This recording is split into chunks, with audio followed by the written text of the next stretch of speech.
What's up, everybody? Welcome to Kinda Funny Games Daily for Wednesday, September 4th, 2019. I'm one of your hosts, Greg Miller, alongside the Rogue One, the sellout himself, Gary Whitta. We're back from PAX. First show back from PAX. Yep, I know. You get me in my purest form. This show, and then I'm not on the show the rest of the week. This is it for you. You get my entire week's worth of energy condensed into one episode. This is the only KFGD you're doing this week. Yeah, off to Dallas. I'm very, very honored to be here with you. I wouldn't miss a Whitta Wednesday. How was your PAX? It was great. It was a blur. It was very long. Thank you to everybody who came out to all of the panels and events I did. It was so great to hang out with you and see you. Yeah, Friday was jam-packed, and I was exhausted by the end of it. Saturday was a little less. Then Sunday and Monday were just like, I don't know what I'm doing here. The whole thing is just a blur, isn't it? Yeah, totally, yeah. How was yours? This was your first one, right? No, no. We've done. I've never done a PAX before. No, right? I've done PAX several times before. I just haven't been in a few years. Okay. Life kept every year with the best intent. We had the best intentions to go, but like a couple like seriously, like one year my mother died like a week before PAX, so obviously PAX was off. Sure. And these things do happen. But you know, the kid's at an age now where I feel like she would really enjoy going. She seemed like she had a great time. Oh my god, time of her life. They asked me to give the speech, so we got to go. And as it turns out, you know, it would turn out to be a perfect opportunity to try and sell Space rocks. Yeah, of course. Yeah. And so it all worked out. We honestly had 10 for the whole family, 10 out of 10 weekend. Loved being at PAX, loved meeting people, loved seeing old friends, loved doing the table and selling the game, loved doing the speech, loved doing the inner sight. Yeah. It was a Jackbox party panel. We just had a great time. Yeah, you seem like you had a really good time. Yeah. I think my favorite, I had a great time with you. Obviously, your speech was fantastic. I teared up many a time during it. Thank you very much for coming to that. We had fun banter during it too. Yeah, we had a bit of back and forth. But I took a couple of cheap shots at you. I like it. Don't worry about it. I enjoyed being there to see you sell the final box of Space Rocks. Oh, you were there for that? I did, and I put it up on Instagram stories. And the amount of people who commented on the story, because you were in the background trying to like piss on it, right? Yeah, of course, that was fucking. That was your bit the whole show. Was trying to poo-poo Space Rocks. Exactly. They don't know we're splitting the money 50-50. Right. But my favorite part, and I had so many comments on it, is that your soft sell for it when somebody's like, I don't get it. You're just like, it's a conversation piece. And everybody quoted that. The great thing about it was what was funny was I fully expected to sell it to some people, like the best friends. But Space Rocks, I've heard all about that. Like, they were coming up to me with their money out. Like they were ready to buy. Yeah. I had already sold them. Yeah, it seemed. I was surprised you. I mean, I know you did it, what, 30 a day? Is how you we had it? 90 copies, and but then we heard from people saying, I can't get that till Saturday or Sunday. Yeah. So we thought to try and give everyone a chance to get them, we broke it up. This was Leah's idea, I think. 30, 30, 30. The brains of the operation. The brains of the operation over there. 30, 30, 30. Yeah. Come on, I think you should come on the camera. You know she won't. She won't. No, she won't. No. But you should come on and take a bow for all your hard work on Space Rocks. But yeah, so you did it 30, 30, and then 30, 30, 30. It seemed like day one sold out like that. Because it was the best friends there with the money. Boom, and I mean, it was pretty fast. I think with each day we sold out within an hour. Yeah. The fun part was though not selling to people that came up going, oh yeah, Space Rocks, I heard about this and kind of funny or whatever. Yeah. But people that just wandered by saw a sign that we had a thing up that said like Space Rocks. Yeah. And they what's this Space Rocks? They thought it was a legit thing. Yeah. And so then I was in the weird position of having to sell them on it. Yeah. And going, well look, it's a stupid joke. Blah blah blah blah blah. You're not meant to play it. It's a silly idea. It's a goof. And you actually have to sign. People really like this. You actually have to sign a legal waiver stipulating that you won't play the game. And that I suck. And people were like, "I love this," and they bought it. Yeah, they bought it. They actually sold people. Suckers. On it. There's a sucker born every minute. There's one born every minute. The thing I found most fascinating about you being in the Bandland section. Yeah, I was next to Danny O'Dwyer. On your left was Danny O'Dwyer, right. And on your right was the guy who draws Foxtrot. Yeah, Bill Amend. I was like, huh. I didn't expect this. It was actually a little bit of a celebrity row because we had someone called Anna Prosser, who's a famous cosplayer and D&D host. She was on the end. Yeah. Then Danny O'Dwyer, whose no-clip booth was very popular. Yeah. And then me, and then Bill Amend who does Foxtrot. Across the way, you had Megaran. I went over and hugged Megaran. Right. Yeah. And then Chris Straub on the end. So it was a really cool little collection of people. I don't know who Chris Straub is. Chris Straub is like a friend of Penny Arcade, and he does weird stuff. Did you ever see Candle Cove on the Sci-Fi Channel, the horror show? No. Well, he created Candle Cove. He's a cool guy. Well, enough about that. Yeah. We're going to talk about the big review day we have. Gears and Monster Hunter Iceborne getting reviews all over the place. Overwatch looks like it's finally officially really coming to Switch and more because this is Kinda Funny Games Daily. Each and every weekday on a variety of platforms, we run you through the nerdy video game news you need to know about. If you like that, be part of the show, patreon.com/kindafunnygames with your questions, comments, concerns, and everything under the video game sun. Then tune in to watch us record the show live, twitch.tv/kindafunnygames. If you're watching live, you have a special job. Go to kindafunny.com/you're wrong and tell us what we screw up as we screw it up. so we can set the record straight for everybody watching later on youtube.com/kindoffunnygames, roosterteeth.com, and listening on podcast services around the globe. Housekeeping for you. There's a new party mode going up today on patreon.com/kindoffunnygames. It's Ultimate Chicken Horse with Chloe Dykstra and Cameron Cuff. Oh my God, what a clusterfuck that was at the Inner Sight tournament. Ultimate Chicken Horse. Yeah, well, that's every time you play Ultimate Chicken Horse, it's a clusterfuck. So yeah, there's a good one up there. If you don't want to support us over on Patreon, it'll be up on youtube.com/kindoffunnygames tomorrow. Today, there's a Nintendo Direct Live. We'll be reacting to it 3 p.m. twitch.tv/kindoffunnygames. If you miss it live, it'll of course be on youtube.com/kindoffunnygames. Any word on what's going to be in that Direct? I am pushing the rumor that they're ahead of schedule on Animal Crossing, and they're going to announce it's coming in December. That's the rumor I'm pushing. It to 2020. Think you might get pushed forward again? That's what I'm. No, this is the rumor I'm starting to try to get. You're just starting a rumor. Okay. There were some questions about this, and I don't like doing something that'll be out of date that quickly. My prediction, I think it's gonna be this Overwatch thing we're gonna talk about in a second. I'm hoping that they'll do a deeper dive on the Ultimate Alliance 3 DLC for Marvel Knights. Okay. But we'll see.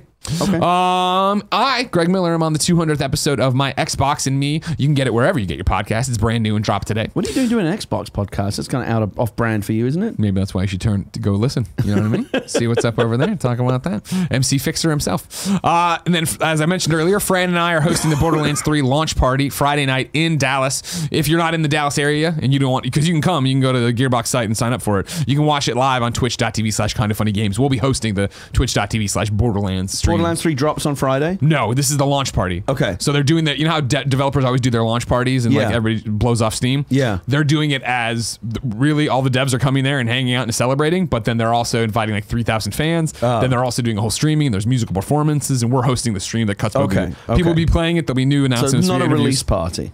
No, just the launch party. All right, okay. Well, I guess rap party. Thank you to our Patreon producers. Of course, we have patreon.com/reretrogames, Blackjack and Mohammed Mohammed. Today, we're brought to you by THIRDLOVE and RAYCON, but I'll tell you about that later. For now, let's begin the show with what is and forever will be the Roper Report. Time for some news. 4 items on the Roper Report. Oh, Baker's dozen! Thank you, Kevin. Number 1, it's a big review day. It seems like people like these wrap-ups where we go through and talk about them. We'll start with Gears of War 5. Gears 5, as they call it. Right now, or at least at 9:34 a.m. on September 4th, the Metacritic was at an 86. GamesBeat gave it a 90. Dean Takahashi says, the Coalition's Ferguson is right about one thing. Gears 5 is one of the best entries in the Gears saga. It is gratifying to see the developer get the balance right. It had to satisfy fans who wanted more of the same, give something new to keep them from getting bored, and expand the appeal and approachability of the game to attract new fans. That's a hard balancing act, and many other developers would have gotten it wrong. IGN gave it an 8.8. This is just the campaign. They're doing a separate multiplayer review, I think, when servers are live.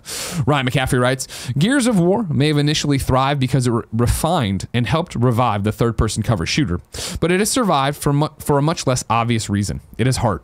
From Dom's search for his wife Maria in the first 2 games, to a breaking of a bond in Gears of War 3, to the passing of a torch to a new generation of Gears the last time out, this series matters because its characters make you care. Gears 5 is no different, and the consequences from your actions here, along with its welcome gameplay improvements, will affect both this and future games in a way I'm eager to see. And then US Gamer gave it a 3 out of 5. High Run Crier says, Gears 5 survives on its solid cover shooting gameplay and a campaign that isn't afraid to pose difficult questions about problematic topics.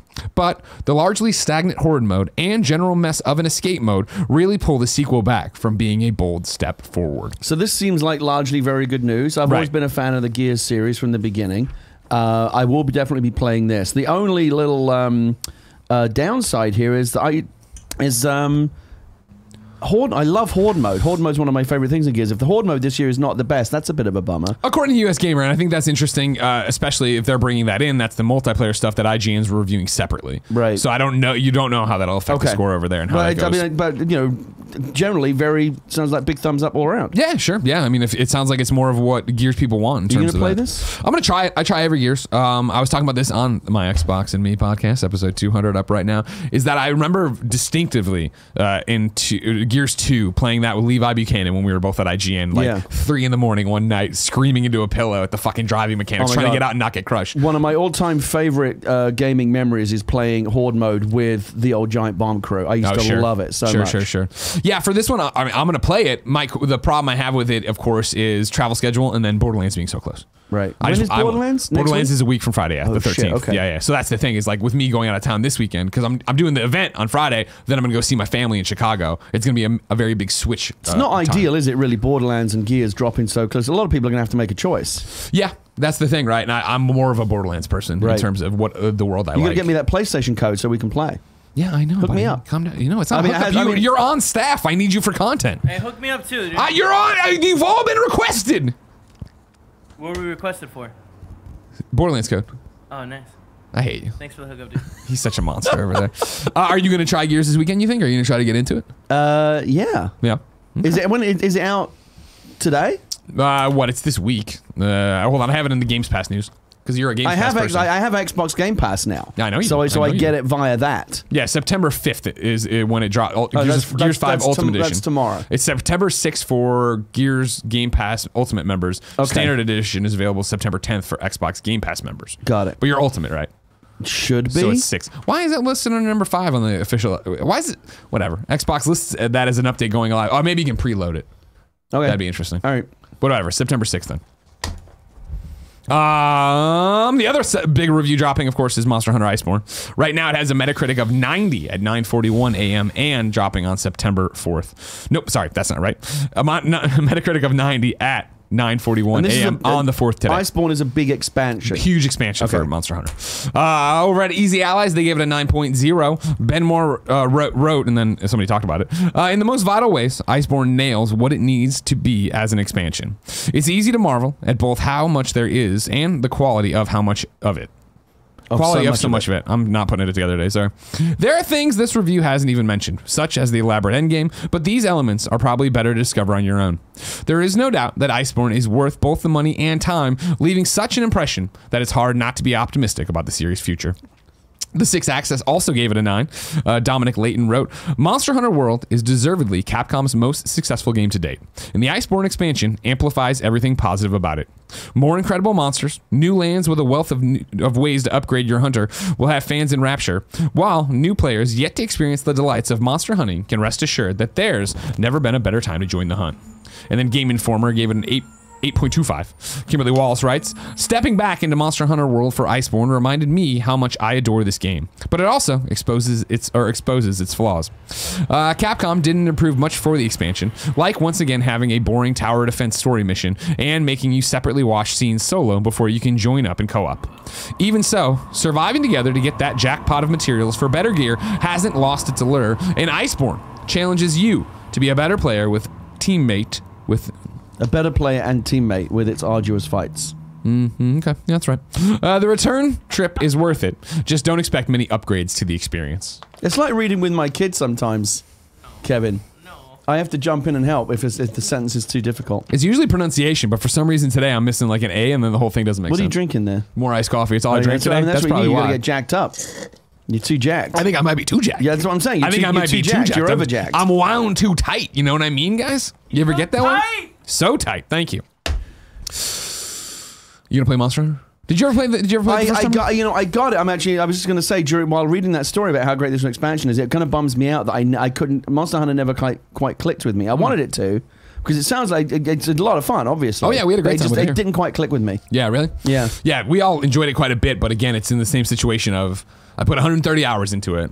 Are you gonna play this? Good. No. Oh, you're done? Yeah. Okay. Because that was the thing. Kevin called it. I always give credit when credit's due. When we were all obsessed with it for that month, Kevin's like, we're gonna play it for another week and then never touch it again. I was like, bullshit. You're like Chris Cooper in Adaptation. Done with fish. Exactly.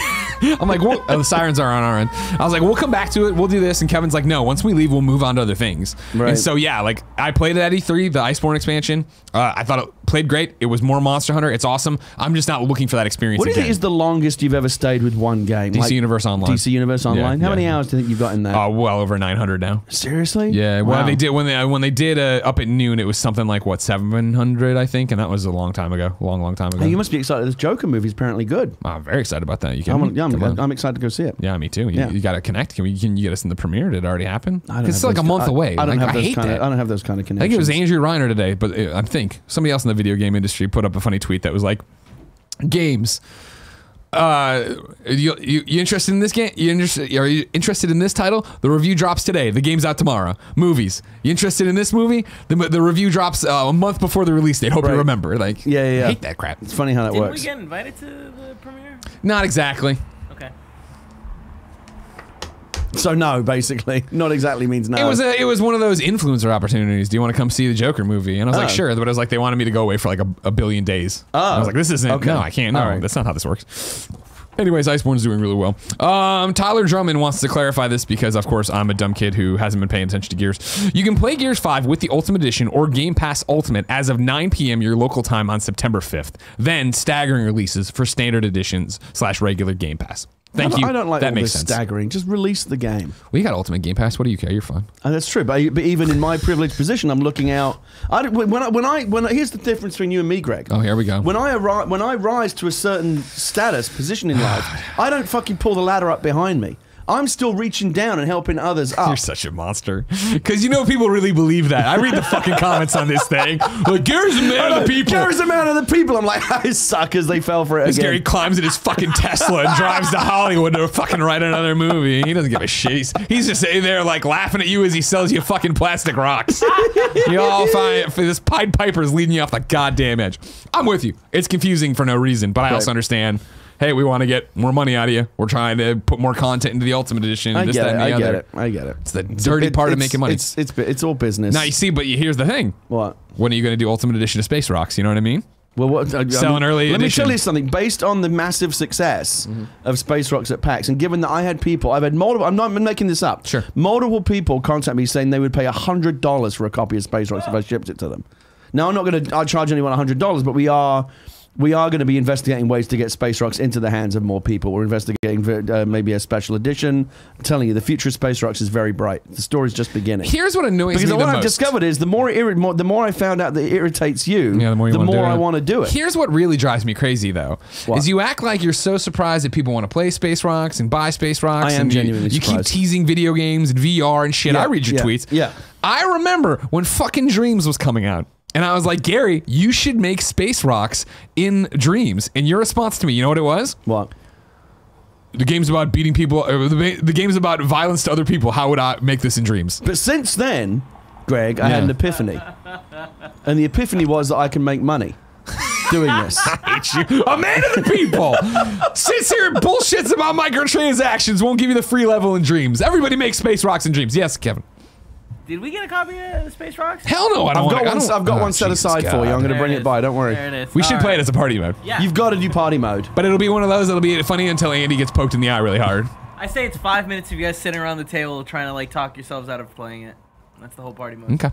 Number 2. Overwatch apparently is coming to Switch next month. This is Jason at Kotaku. One of tonight's Nintendo Direct announcements has leaked early. Blizzard's popular hero shooter Overwatch is coming to the Switch. It'll be out next month. So Jason's obviously he's put all the chips in on this one. He's confident this is legit. Yeah, well, he'll explain in the next paragraph. Word on this one comes from a couple of retail leaks, and we've confirmed its veracity, right? Veracity? Veracity, really? Veracity. You nailed it the first time. It just seems like, when I say that, I feel like it's being like... What were you saying? Veracity or something? No, that's what I said the second time. I was looking for you. Help me out, Dad. Help me out. You know what I mean? Veracity. I'm sounding it out. Give me a juice box. With 2 of our own sources. Last month, Amazon accidentally spilled the beans on an official Overwatch Switch case, and today, a European retail leak points to the port's release date as October 18th. We're likely looking at a November 15th release in North America. October 15th. That's correct. Sorry, you were coughing. I was worried about you. You got the PAX Plague? Oh, God, I hope not. Yeah? You feeling it, though? I was applying the Purell. The Purell liberally. Yeah. Hopefully that worked. We're likely looking at an October 15th in North America. Overwatch launched in May of 2016 for PS4, PC, and Xbox One, and has since been regularly updated with new characters, events, and patches. We expect the official Switch announcement tonight during Nintendo Direct stream at 6 p.m. Eastern, 3 p.m. Pacific. Watch live on Kinda Funny. Oh, thanks so much for saying that. We also expect lots more Overwatch news at this year's BlizzCon in November. Duh. I feel like, again, this is something that's been lining up for a long time. Rumors about it, the Switch case, people are putting it all together. It's funny how these things leak out now. It's like an unofficial case that actually is the... There's so many points of failure, like when you're trying to keep a secret now, things like this. Yeah. You know, it's like when you see like when the new like Star Wars or Marvel movie comes out, it's actually like the toys. a toy that leaks and that's your first look at a character or whatever. It's tough to keep all this stuff secret. This just sucks because I feel for them of like, we got this close. I know, granted, the case happened last week and you're like, that's probably real. Again, it's something we all assumed is going to happen eventually anyway. But then to actually have like the release date pop and like that sucks. How do you think Overwatch will play on Switch? Well, you think it would be good? Yeah, I don't think they would do it. I don't think Blizzard would do it. No, I think Blizzard will do it well. I mean, any time like a fast moving first-person shooter comes on, and Switch has shown it can do it, you know, Doom and stuff like that. So it'll be good. Overwatch, but it's online. It's like, it's more the, what are we going to sacrifice for that? You know what I mean? To get the quality of it running. I also wonder how well it'll work on a much smaller display. Sure. Yeah. If it'll be good in handheld mode, especially on Switch Lite, which is even smaller. By the way, it was behind a glass box, but saw the Switch Lite at the Nintendo booth. Excuse me, at PAX. Looks terrific. Yeah, looks great. It's just like the porridge is just right. Like it's noticeably smaller, which is great. Oh, it'll be so much more portable, but it still looks like a good size. Okay, I really like it. Did you show it to your daughter? I lifted her up so she could see in the glass case. She's very excited about it. Yeah, she's still doing a thing where she's asking you like every day if it's time. No, because I think PAX kind of like filled her up with anticipation. But September 20th is going to be a crazy day. Switch Lite, Link's Awakening, Untitled Goose Game, thank you, which was the day of the show. Yeah. And then cinematically, Between Two Ferns, the movie on Netflix, and the Downton Abbey movie in theaters. September 20th is going to be lit. Downton Abbey, that movie's, that's got to be like your Super Bowl. There's no question. We'll be there day one. Yeah. Because I fucking love Downton Abbey. Are you going to dress up for it and cosplay as that's a good idea, isn't it? Yeah. You're talking to a man who wrote Downton Abbey Marvel Cinematic Universe fan fiction, Greg. Really? Oh, yeah. You ever read that? No, I didn't even know it existed. Where Howard Stark visits Downton Abbey? No, that's great. Oh, yeah. I've got it. I'll send you a copy of it. Okay, thanks. Yeah. Is it on the line? Yeah, I'll find it for you. My favorite thing about that is I think seriously, Kevin, Google it. Google my name and like Downton Abbey or whatever, and it'll pop right up. My favorite was when the first trailer... You got to see this artwork that we had made. It's brilliant. The first trailer for Downton Abbey, the movie, was playing in a theater. I forget who we were with. Maybe it was Nick. But he leaned over to me and he's like, this must be what it's like where people who don't care about the Avengers see an Avengers trailer. Where it's like, we know this is a big deal, but we don't understand anything that's happening in this trailer. You know what's the show? No, God, here it is. Okay, so the Hollywood Reporter reported on this. But find another link because I want to show you the one with the actual artwork. Isn't that right there? That's your Twitter down there. That's your Twitter. Try that one. There, look. There's Howard Stark with the. It was called the Stark Ascendancy. Nice. And it was this whole thing that I wrote about Howard Stark is trying to get outside investment to create his super soldier serum, and so he comes to Downton to talk to Lord Grantham about him possibly financing his super soldier program. Sure. It was like the most ambitious crossover event ever attempted. Hard to believe they didn't do it, you know? I know. I mean, there's no. I don't get to make the calls. Yeah, but thankfully you've been going to Hollywood a lot lately to having meetings about the MCU. Let's just move on, Greg. More Star Wars? Number 3, Cyberpunk 2077 has revealed its multiplayer plans. This, of course, comes from CD Projekt Red's Twitter. Until now, the only thing we said about multi was that it was in R&D. As we're getting close to launching single-player Cyberpunk 2077 in April 2020, we'd like to confirm that multiplayer is in the works. If you feel like lending us your skills, apply. And then there's a link, it's a bit.ly link, multi, all lowercase, CP, uppercase together, that has a whole bunch of different jobs for people for multiplayer if you're interested. Then they say, the plan for now is to deliver Cyberpunk 2077 in April, then follow up with DLCs free and single player content. And once we're done, invite you for some multiplayer action.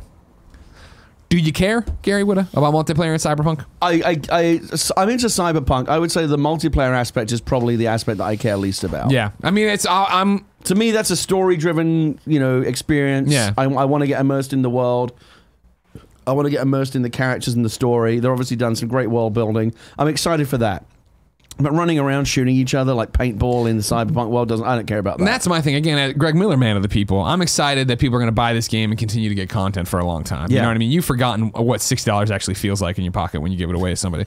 I haven't. And so, like, I'm excited that for years to come, if I drop $6 on the, you just keep moving. I don't even bother to pick it up. Yeah, well, you know what I mean. Really, you don't even bother to ask the people who are ushering you around to pick it up. You know what I mean? Like, that's really what it is. You know what I mean? You have your handler over here, your PR handler over there right now, making sure you don't say anything wrong. Yeah, for me personally, I'm in the same boat of like, I'm just excited to get Cyberpunk, make this character, see the story, see the world, take on weird side quests. It is cool that when that's all done, apparently there'll be multiplayer, but I wonder if it's going to be bring your character in, or if it is, it's, you know, I don't know. Let's not judge it too early. We don't know what their multiplayer plans are. They might have some really innovative plans. That's what I was wondering. What would you want out of it, you think?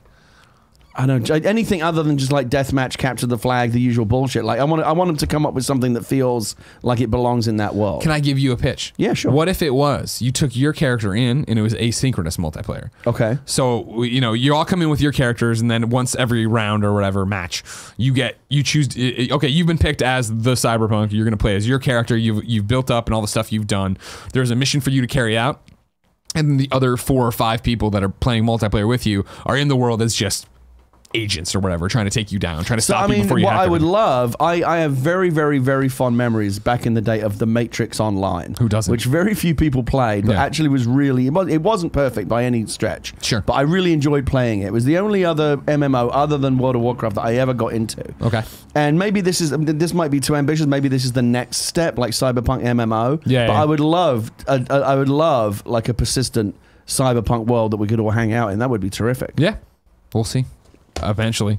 I mean, it's going to be a ways out. Oh, remember. Because again, it's going to be April they drop the game, then they follow up with DLCs for free and single player content, and once we're done, invite you for some multiplayer action. Maybe late 2020, I would say. Oh my god, I'm thinking 2021. Okay. I think it'll be a while before you get that. Okay. Yeah. But I also don't think you're going to be like hankering for it. You're going if they treat Cyberpunk 2077 as well as they treated The Witcher 3 for single player DLC, you're going to be fine. You're going to be fine. Number 4 and final on the Roper Report, I believe. Ubisoft's got a new VR team. This is Peter Graham over at VR Focus. The company is looking to build a 50-person strong team to work on an unannounced VR project, a AAA title, which will use one of Ubisoft's biggest IPs. There are plenty to choose from when it comes to well-known Ubisoft brands, including Assassin's Creed, Far Cry, Rainbow Six, Tom Clancy, the list goes on. Quote, not all our positions are on our website yet, but we are building... Rainbow Six and Tom Clancy are the same thing. I wasn't going to call Peter Graham on it, but it's the same thing. Yeah, I know. But we are building a 50-people team right now for this new project, focusing right now on the core team, but more positions will follow, a Ubisoft spokesperson told VR Focus. Some of these positions can already be found on Ubisoft's career website, all based in Dusseldorf, Germany.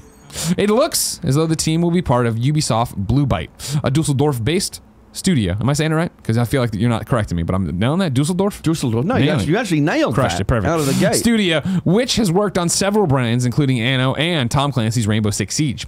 Ubisoft Blue Byte is also behind 2 location-based entertainment, LBE, for VR arcades, Assassin's Creed Origins, Escape the Lost Pyramid, and Beyond Medusa's Gate. The unannounced VR project will be separate, however, quote, and to be clear, this new team that we are building is a different team than the Escape Room VR team, the spokesperson said. This project could very well be related to the July rumor that Facebook had reportedly signed a deal with Ubisoft for Assassin's Creed and Tom Clancy's Splinter Cell exclusives.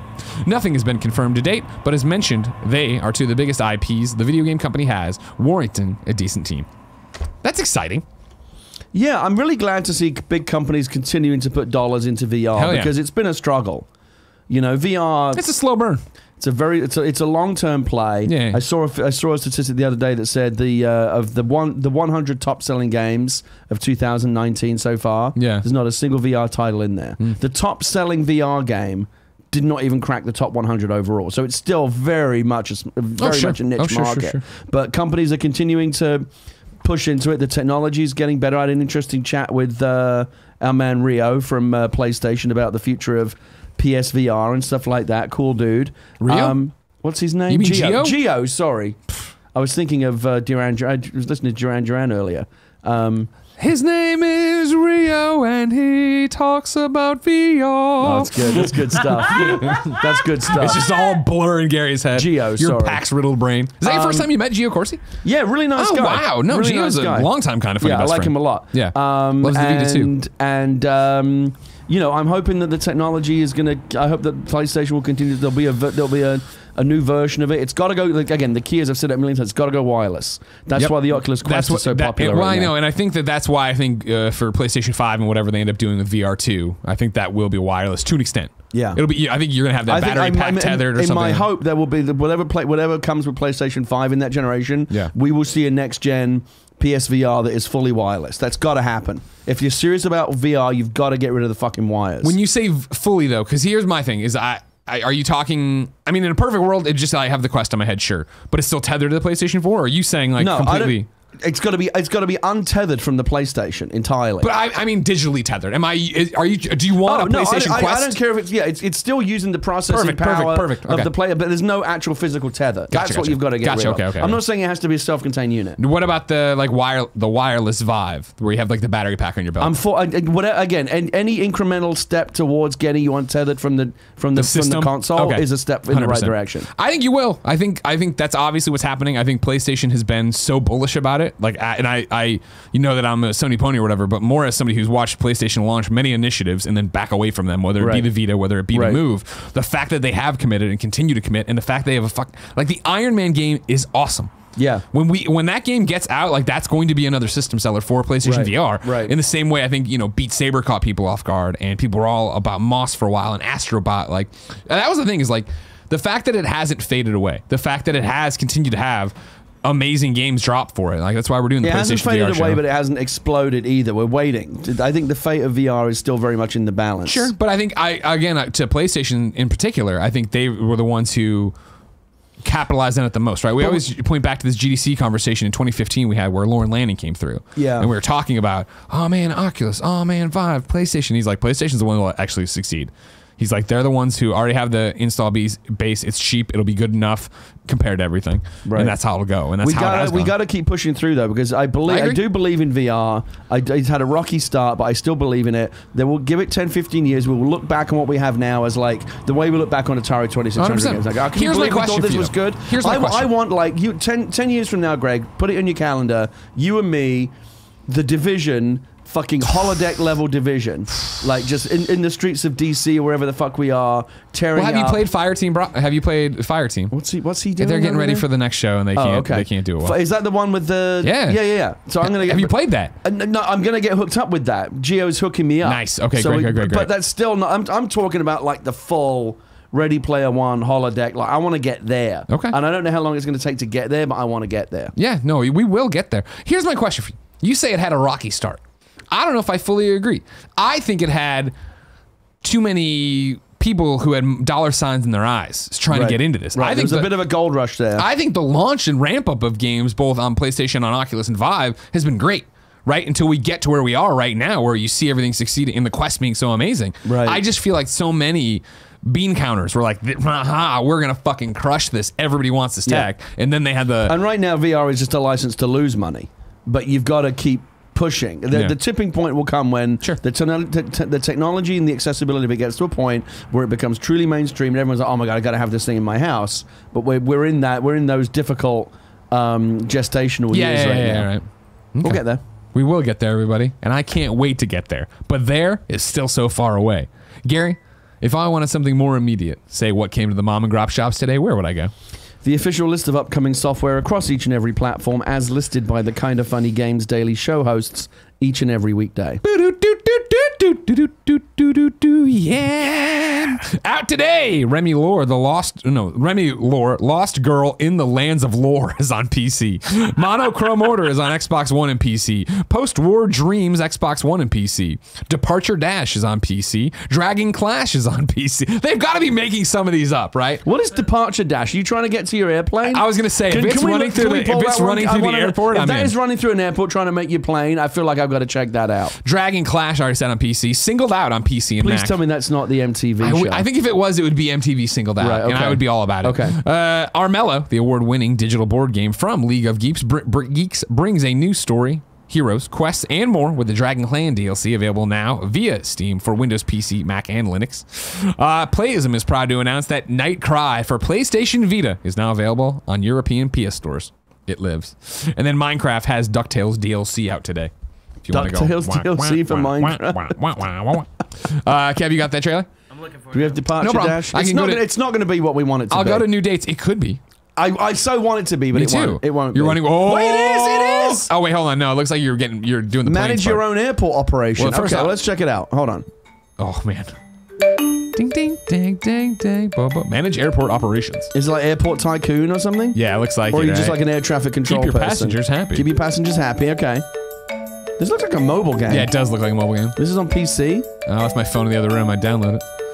Yeah, it's coming to PC today. Manage winter operations. Real question is, when is this coming stars on to each level. PlayStation Vita where's your platinum?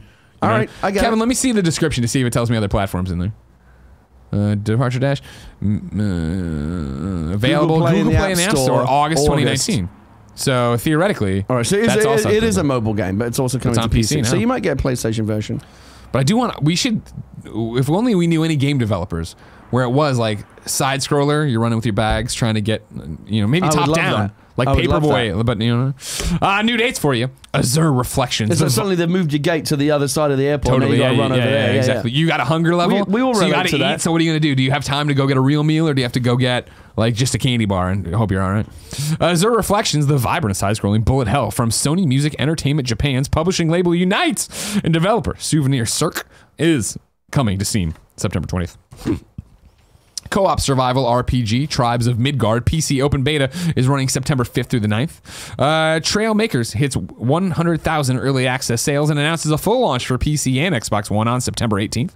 Crazy Machines VR is coming to retail on October 18th. That's a PlayStation VR game.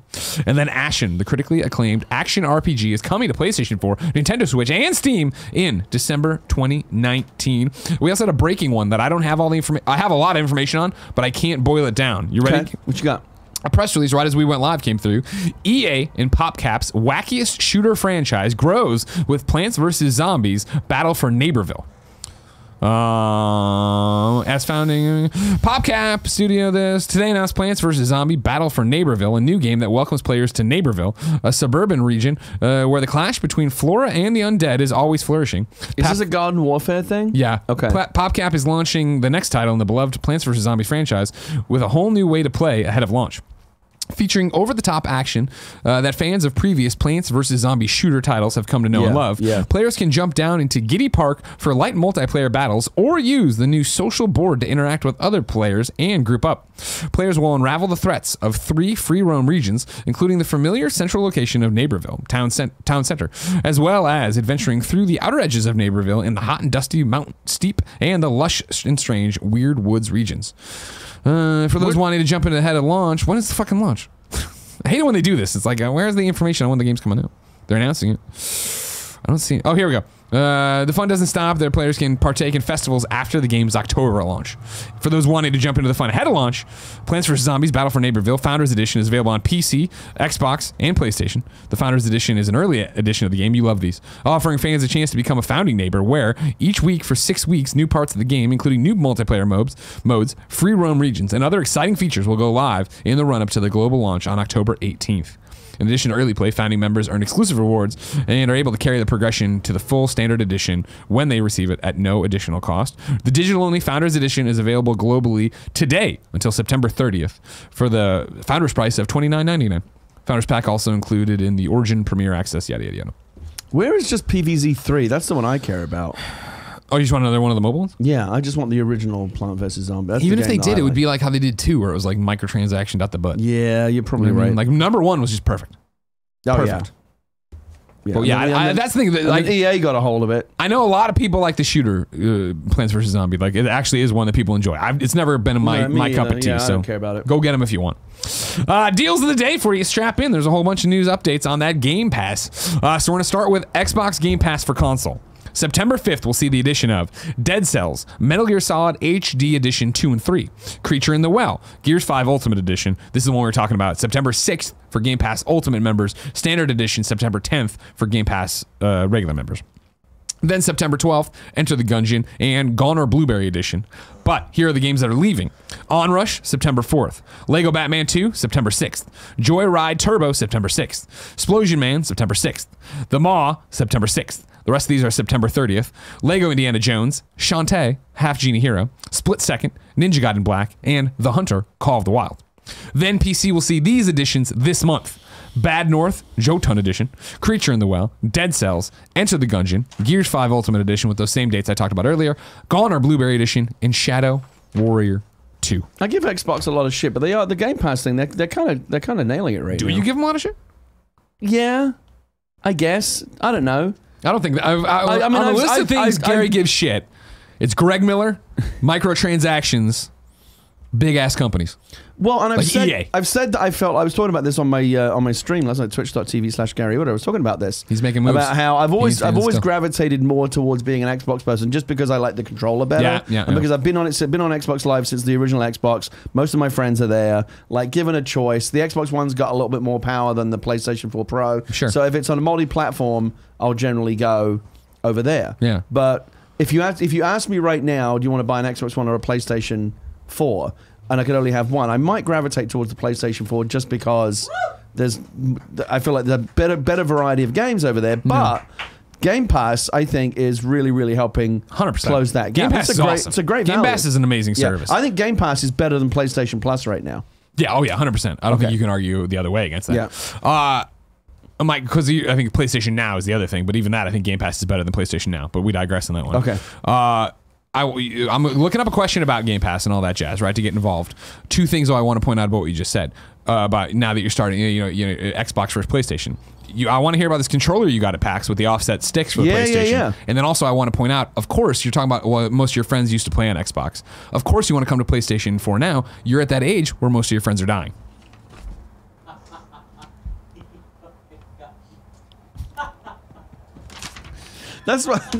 That's why I gravitate more towards single player games. The computer will always be there. The AI Totally, without limit. totally. But yeah, as my friends increasingly drop like flies. Yeah. The multiplayer. What about so is this just a random controller you found? So when we were over at the Astro Gaming booth at PAX. Yeah. I thought they only did headphones, but they do controllers as well. Yeah, that new controller. And they make this really great PlayStation controller. Is it called like the C40 or something like that? Yep, it's that. And their version of the Elite. They showed me that was magic to me. So look, here's the thing. I like the Xbox controller. I prefer the Xbox controller to the PlayStation controller because I like the offset sticks. Sure. But they have a controller where you can take the D-pad and the left thumbstick and swap them. That's it, right there. Yeah, we did an unboxing of this, and me and Andy have them. And so that D-pad and that thumbstick is actually modular. See, there you go. And so what I'm going to do is I'm going to flip it. I'm going to make the stick offset, and it's going to be the best of all worlds. I get to play when you and I play Borderlands on PlayStation. I'll be playing it with that, and it'll be just like playing with an Xbox stick. I love it. It's finally coming together. Everything's coming up Whitta. CapnMikeM writes into patreon.com/kindafunnygames and says, "What is up, GG?" While some of us have been brainwashed by the sweet, creamy filling in an Oreo, others of us, myself included, have been Game-Passed. Before Microsoft rolled out this service, I was a day one adopter on most games. Let me try again, because I thought we were going a different direction. Before Microsoft rolled out this service, I was a day one adopter on most games that interested me. This buying spree was not only cost prohibitive, but it also made Game Pass redundant. As the months go by and I continue to pay for the service, I've curbed my spending habits to take advantage of Game Pass. Currently, I have 5 to 7 games I'm waiting for to arrive on Game Pass. The total of these games is approximately $250, which of course the dev/publishers are now missing out on. If these games never come to Game Pass, I might even forget to buy them, which is even worse fate for the developers. I can't be the only one now waiting for games to come to the service. Is this a sustainable business model for devs? Are they better off releasing day and date on Game Pass? I could be playing Risk of Rain 2, Control, Remnants of the Ashes, etc., but I feel all these titles are destined to arrive sooner than later on Game Pass. Why spend the money while I'm already paying Microsoft for this service? I guess the industry gets what the consumer deserves. What do you think about this? What's the trade-off there? I don't know. I mean, I feel like Games Pass is a great service, but I wouldn't want to live off of it exclusively. Yeah. It's still a very limited selection. For me, yeah, it's a limited selection, and I don't think he's wrong. I think I think Risk of Rain 2, yeah, I think has a shot of coming there eventually. Even though it's different because now it doesn't matter. Gearbox Publishing doing that one, Control with Remedy like that. The big thing about Game Pass is you see it when sales start to taper off, or they're not sure of sales in the beginning, I think. Right. Where you have an unproven product, so they want to cut you this, hopefully, you'd assume, giant check that then is going to make sure that you talk. It's the same thing we talk about with Epic Game Store exclusivity, right? Where we were talking, I think it was the Ublitz team that was like, the number they offered us was exactly what we wanted, or our best case scenario for what the game was going to sell. So of course we took the, bird in the hand worth two in the bush. The thing that made Game Pass that really tipped it for me was when Microsoft said they're going to put all their first party games on it. So they only have to put 2 or 3 games out a year for it to pay for itself, like Forza, Halo, Gears. That was the thing. All of those are games that I'm going to want to play. So that alone, Game Pass pays for itself. Tim Geddes has been playing Gears 5, and he was saying like, this is the premier Xbox Game Pass game of like you're playing it and you can't believe that you'd get that for free in quotes. Yeah, it's terrific. Yeah, and so I hear you 100% with your question, CapnMikeM. But I think that there's just 2 different kinds of consumers, right? Like you were there to buy most of the time and now you're not. That's understandable, but I think lots of Game Pass subscribers are there because, hey, I just want to get I want free games. I want a rotating library. I want extra stuff out of it as it comes to me. They're not as maybe dialed in, whereas like I wouldn't be able to wait for Control. Like Control is such my jam, even though I maybe one day it'll come over here. Yeah. I think you're a ways out, especially now, seeing the success of Control. Control's not going to be on Game Pass for a long time. The success of Control, I think they're going to ride that out, especially with the DLC they have coming. Yeah. Maybe when it gets to a DLC time frame, that's when they would do that. Yeah. But I still think that they're going to ride it out to be like Game of the Year edition if everything holds true with seeming people loving that one. You think Control's a Game of the Year contender? Right now, I think so. Yeah, gotta be. Yeah. I personally don't know if I'd put it on I loved it. Don't get me wrong. I don't know if I'd put it on, but I also think it's been a weak year, and it's been a very what's your personal palate kind of year. What's your favorite game you've played so far this year? Personally, it'd probably be The Division 2. If I was actually though doing like trying to go objectively and editorialize like where I'd go, probably Resident Evil 2. I think that was a more complete, more polished in every across the board way, and that would get me. Do you think it would be a bad sign if a remastered game won Game of the Year? No, because this isn't even remastered. This is the no, I mean they totally rebuilt it from the ground up. Exactly. Yeah, I think that's fine. It wasn't just like a new coat of paint. Exactly. Yeah. No, I don't think I've never been that guy to be pissed off about that or cranky about that. Before we get to the rest of Reader Mail, let me tell you about our sponsors. Now is the time for Reader Mail. You can write into patreon.com/kindoffunnygames where you can get the show ad-free. And speaking of ads, this episode of the Kind of Funny Games Daily is brought to you by THIRDLOVE. The Kind of Honeys are all rocking THIRDLOVE bras, and you should too. THIRDLOVE uses data points generated by millions of women who have taken their Fit Finder quiz to design bras with breast size and shape in mind for the perfect fit and premium feel. THIRDLOVE offers more than 70 sizes, including their signature half-cup sizes. You can skip the trip and find your fit with THIRDLOVE's online Fit Finder. Order and try on at home. No more awkward fitting room experiences. They have a perfect fit promise. Every customer has 60 days to wear it, wash it, and put it to the test. And if you don't love it, return it, and THIRDLOVE will wash it and donate it to a woman in need. THIRDLOVE's team of expert fit stylists are dedicated to helping you find the perfect fit. We've heard this is hands down the most comfortable bra you'll ever own. Straps won't slip, and it's tagless, so there's no itching. THIRDLOVE knows there's a perfect bra for everyone, so right now they're offering my listeners 15% off your first order. Go to thirdlove.com/games now to find your perfect fitting bra and get 15% off your first purchase. That's thirdlove.com/games for 15% off. Next up is RAYCON. It's 2019. Everyone needs a great pair of wireless earbuds. But before you go dropping hundreds of dollars on a pair, you need to check out the wireless earbuds from RAYCON. You already know RAYCON earbuds start at about half the price of any other premium wireless earbuds on the market, and that they sound just as amazing. But the latest model is their best one yet, with 6 hours of playtime, seamless Bluetooth pairing, more bass, and a more compact design that gives you a nice noise-isolating fit. RAYCON's wireless earbuds are so comfortable, they're perfect for on-the-go listening and taking phone calls. Cool Greg has been rocking these earbuds and loves them. In fact, he gave them the Cool Greg hand gesture seal of approval. Is that it? It's lit. It's lit. Okay. You gotta say it like that, though. Unlike some of your other wireless options, RAYCON earbuds are both stylish and discreet with no dangling wires or stems. You've heard me talk about the company, how it was co-founded by Ray J, and celebrities like Snoop Dogg are obsessed with RAYCONs. Pick up a pair and see what the hype is all about. Now's the time to get the latest and greatest from Raycon. Get 15% off your order at buyraycon.com/kfgames. That's buyraycon.com/kfgames for 15% off Raycon wireless earbuds. Buyraycon.com/kfgames. I might have to look into those because I'm in the market for some earbuds. Yeah. But I don't love the I've stuck a tampon in my ear look that you get from the Apple ones. Oh, AirPod. Yeah, I understand. I understand that a lot. Yeah. Kevin. You're Kevin's favorite co-host.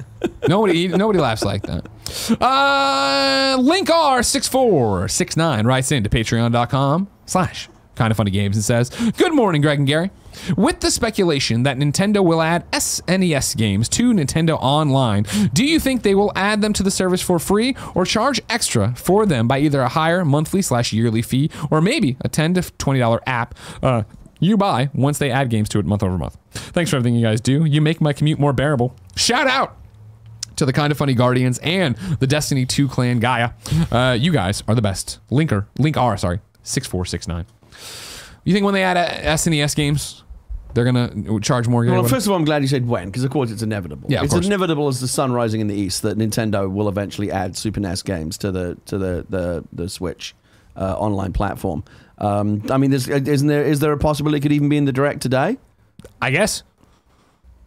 What would you like to see in that first batch? Mario World. Super Mario World, give me obviously. Super Mario World. I miss it. I love. That's my favorite Mario, and to have that on the go and just to tinker with whenever, I'd be so happy. Yeah, maybe some Pilot Wings, maybe some F-Zero. Sure. I'm sure there's some dorky Final Fantasy everybody wants. I don't know. You know, Mario Kart. That'd be cool.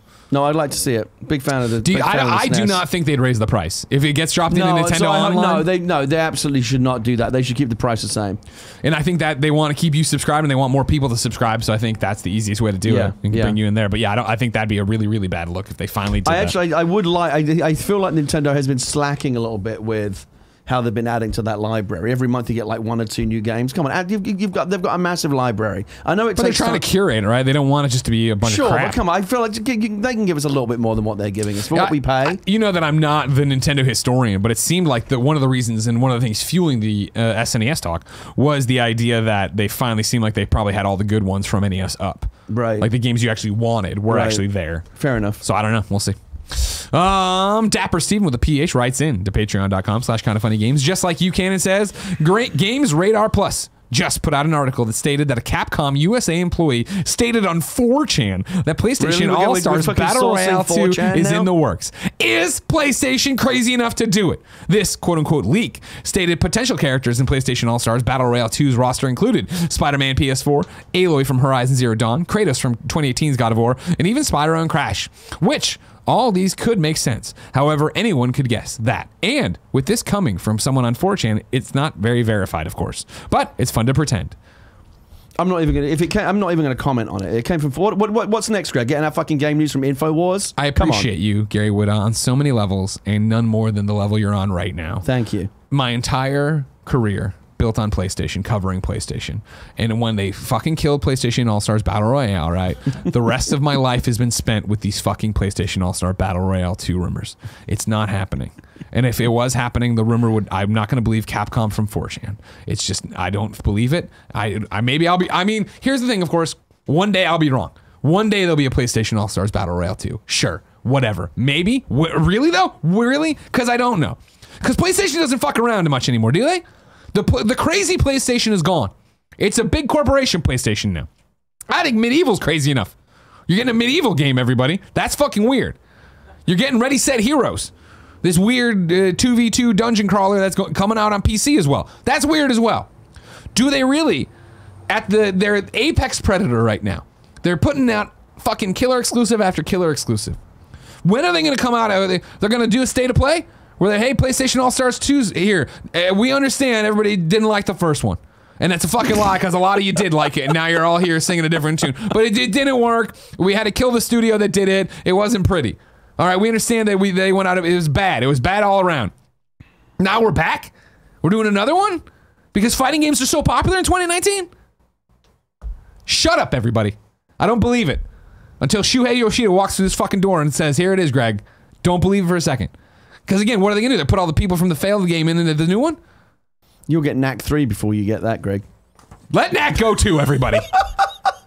We got to move on. Where the fuck is Patapon 2? That's the real question. Well, we've touched a nerve. SX 2017 fucking played the game. It was on the boards. What is going on We've touched in PlayStation right now? You're gonna come out here fucking asking me about PlayStation All-Stars Battle Royale 2. You're not gonna ask the real question where the fuck Patapon is? They have Jimmy Hoffa at Patapon 2. We need to find the body, guys. Wow. Well, and on a happy note, the nanobiologist writes in not with a question to PlayStation All-Stars Battle Royale. No, God damn it. You're in my head now! Where is Patapon 2? It's done. Shuhei, what is going on? I didn't realize this was such a sensitive topic for you. Oh, one of the greatest games of all time, then building up to Patapon 3, the best Patapon? Yeah, it's sensitive to me, buddy. All right? I get to see everybody else's fucking dreams come true. They're shitting out Spyro games, Crash games. Kevin's getting medieval. I got one Patapon. Where's Patapon 2? Again, that's done. It's just there somewhere. Nanobiologist writes in with a shout out on patreon.com/kindoffunnygames. I want to give a shout out to Borden. This is Borzen00. I travel for work regularly and ended up getting a quick dinner alone and... let me try this again. I travel for work regularly and end up getting a quick dinner alone and go back to my hotel room to get more work done. Borzen00, when he found out I was coming to be in KC, helped me stop that cycle and got dinner with me. We had a fantastic time just shooting the shit. Even though we met up for the first time, it felt like we've been friends a long time. Borden is a true example of what a kind of funny best friend is. How nice. Very nice.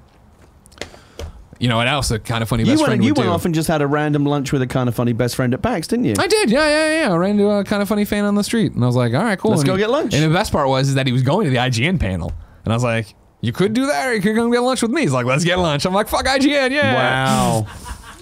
Got him, one less person there. Sorry, everybody. Time to squad up. This is where one of you writes into patreon.com/kindoffunnygames, giving me your name, username, platform of choice, and why you need help in a video game. I read it here. The best friends come and find you, and everybody plays games together. Today, Legend of Kanto needs help on Xbox One. The Xbox username is Master Link Ace, all one word. Hi there. Kind of funny best friend here. Smiley emoji. My girlfriend and I play Destiny 2 almost every week since Forsaken has launched, and she has recently reached the level of 750 power. However, she has not yet experienced a raid. Today's squad up is for that reason. Looking for 4 best friends who are very patient to help Sherpa her through a raid. I've played multiple before, but maybe last wish as she likes the armor set. We will be available mostly on Sundays, UK time, as neither of us have to work then. Thanks in advance, best friends. Lucas. If you want to run a raid in Destiny 2 on Xbox with Lucas and his girlfriend, hit up Master Link Ace, all one word. Also, there's got to be you can do the cross save now, right? So you can jump around. Don't even need to worry about it. If you remind me where we are with Borderlands cross save. I know they talked about it. It's not there. It's not there, and they were very much like, we want to do it. We'll look into it. But I think again, now that wall broke down, I think a lot of games are going to be like, fuck, we didn't build for this. Right. Can we do it? How do we do it? Right. Now it's time for You're Wrong. This is where one of you writes into Patreon. No, not sorry. You're Wrong. Kindoffunny.com/You're Wrong. You tell us what we screw up as we screwed up. I'm still fucking mad. You understand? Man, that Patapon thing, People talk about PlayStation All-Stars Battle Royale 2 all the time. Adam Wells also says, Gears of War Ultimate members can preload Gears 5 right now to prepare for Thursday night launch window without having to purchase the game. Or I might have to do that. Rafa Solano says, I noticed Garrett keeps coughing into his hands. He should really cough into his elbow. I know, I should cough into the crook of my arm. I know, it's bad practice. Charles J says, upon launch, the new Plants vs. Zombies will have a weekly PvP event called Space Nuts. Gary might want to bring in his lawyers. I saw this. Zaire says, breaking news, Valve has a new Steam library beta launching September 17th. You can go to steamcommunity.com to find out more about it. Maybe it'll I heard they're refreshing the UI. Is that what it is? The Steam, maybe see, this is why I don't think the Epic Game Store is such a bad thing. It's competition. I happen to look at the Epic Game Store, and it's not perfect, but it's a nice, friendly interface. I don't think the Steam UI, the Steam UX, which has been around forever, is particularly. There's a big picture mode's great, but the one that you use on your PC is not very user friendly. It's not very attractive. It's not very inviting. And so, if Steam are, as I have heard, giving that a refresh, that would be very welcome. I see what he's trying to say here. CG the Second says I'm wrong. Okay. Greg, fighting games are pretty popular this year. NPD's top 10 games of 2019 overall are Mortal Kombat 11, Kingdom Hearts 3, Tom Clancy, Anthem, Resident Evil, Super Smash Bros. Ultimate, Red Dead, Madden 20, Days Gone, the show. That's 2 games. That doesn't count as popular. And I assure you, fucking Isaac Clarke fucking coming out and fighting Aloy is not going to change that, which they wouldn't do. God. Tim says Gearbox just launched Homeworld 3 on Fate. Finally, the battles you never asked for. It's just, we just got to get our head on straight. It's what I always talk about, right? Like when something bad's happening. We got to remember the real. This is a distraction. PlayStation All-Star 2 rumors are distracting you from asking where the fuck Patapon 2 is. So let me ask you this, Greg. I suspect right I already know the answer, and this is a silly question, but let's say that you got hired as head of development. Sure. At Sony. Right. PlayStation. Right, that's right. And you walk in on the first day, what are you laying down as the law the first day? Where the fuck's Patapon 2? Okay. Somebody walk me through how this got this off track. Because we should have Patapon. Not only should we have Patapon 2 now, you should be on the verge of having Patapon 3, which would then be building into the Patapon relaunch on PlayStation 5. They've set back the Patapon rebranding so many years now, it's infuriating. Because you want to talk about PlayStation All-Stars Battle Royale 2, remember the Patapon level mashed up with Hades from God of War. Everybody loved it. Everybody's like, this is the best level because of Patapon, and the Hades thing's cool too. I was at first I was sad. I was sad, Gary, that I wouldn't be on the rest of the week. But now I've decided you people don't deserve me. All right? I think it's best that you take a break. Let's run through your hosts for the rest of the week, because it's actually a pretty special time. If you remember, on my last show, last Wednesday, 1 week ago, we talked about the fact that we reached out. We obviously have Imran Khan on now. I got to meet Imran at PAX. Very nice man. Very nice man. Of course, he was part of the Game Informer layoffs. Now he's an official co-host at Kinda Funny, doing GamesCast stuff, doing Games Daily stuff.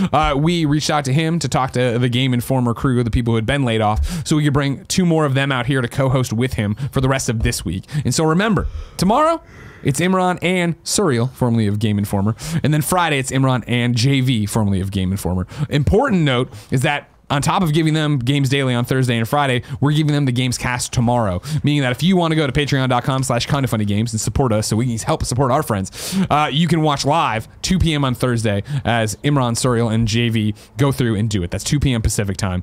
You could also then get it on Friday through Patreon, or you can wait and get it as one big podcast for free. No pre-show, no post-show, with ads, because there's no ads on the other stuff, and there's pre and post shows on the other stuff. On youtube.com/kindafunnygame, Rooster Teeth, and podcast services around the globe on Monday. That's it. I didn't expect to get this angry. No, you know I mean, were you aware? I mean, is this something that you walk around thinking about, or what? That like this one stupid PlayStation All-Stars Battle Royale game? Bitterness that you have. Oh yeah, I think about it a lot. Yeah. Okay. Yeah. There's a reason they won't let me interview you anymore. But you don't care about All-Stars. I enjoyed All-Stars quite a bit. Right, but you don't care if they ever make another one. No, fuck no. But Patapon, you care deeply. 100%. All right. You know what I mean? I mean, but was Patapon... It was a movement, Gary. All right? I get that you like it a lot. Because here's the thing. It wasn't a blockbuster game. It wasn't even, ladies and gentlemen. They gave us 3 only on PSP. They took the entire Vita off. A perfect fucking game for the Vita. They didn't even bother. They didn't even bother to give us a new taste. You know what I mean? They made fucking stuffed animals. I have a stuffed Patapon. Yeah, they made stickers and magnets. I have all this. They made shirts. You might even be able, I think you might, you know what? Let's check. I think you might even be able to go to PlayStation. PlayStation. You can do the outro, Gary. I'll find this. You keep going. There's an outro? You know how it is. All the stuff I say at the end. Huh? It's not so hard, huh? Tough guy talking to me like you never have to read any articles. How about you read an article? I actually had a couple of people at PAX ask me if I would ever sit in that chair, and I said no. I don't want to do it. I don't want the responsibility. Well, that tells you everything you need to know. The PlayStation Gear Store. Search results for Patapon? No search results. I think you've got to let it go, Greg. I'm not going to let it go. If these people are going to keep coming and talking to me about what's going on with PlayStation All-Stars Battle Royale, I can keep talking about what's going on with Patapon, all right? The thing is, it wasn't even a question about Patapon. You got there all by yourself. Again, yeah, because there's real injustices happening in the PlayStation universe. But Patapon was like, let's make that's clear. There's no... If there were a commercial imperative... an economic, financial imperative to make more Patapon games, they would. I mean, clearly there isn't. The first games didn't perform well enough to justify continuing that series. They did 3 of them on PSP. Right, and then they put out the remaster on PS4. That one, from what I understand, a huge hit, because I said so. then they were already working. Why did I play 2 if 2's never coming out? Ladies and gentlemen, this has been Kind of Funny Games Daily. Each and every weekday, we talk about Patapon 2. If you don't fucking like it, there's other shows to listen to. If you like it, you can support us. Patreon.com/kindoffunnygames. You can watch it later. YouTube.com/kindoffunnygames. Roosterteeth.com. Podcast services around the globe. There's You're Wrong. There's all that stuff. Please be super nice to all of Imran and his friends. These former Game Informer people. We're super stoked to see what they make with the Kind of Funny stage. And Gary, you and I got to figure this out. You know what I mean? What's that? What do we got to figure out? I feel like if Space Rocks is as popular as you say it is, we go into PlayStation, right? And then we use that.